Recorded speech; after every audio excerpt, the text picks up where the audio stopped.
Hello, this is my oral presentation practice submission.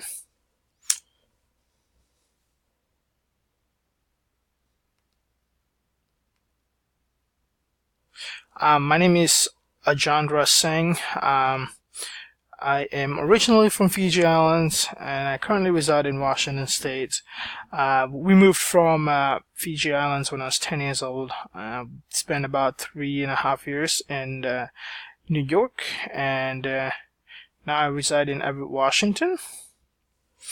Quite a different lifestyles in all three different places, and quite a different weathers as well in all three different places. So I'm fortunate enough to live in all three places. So I'm currently in school for the Healthcare Management and Leadership program with Bellevue College. I'm getting my bachelor's degree. I work for Swedish Medical Group. I've been a medical assistant for about 5 years now. And my future goal is to be a clinic administrator.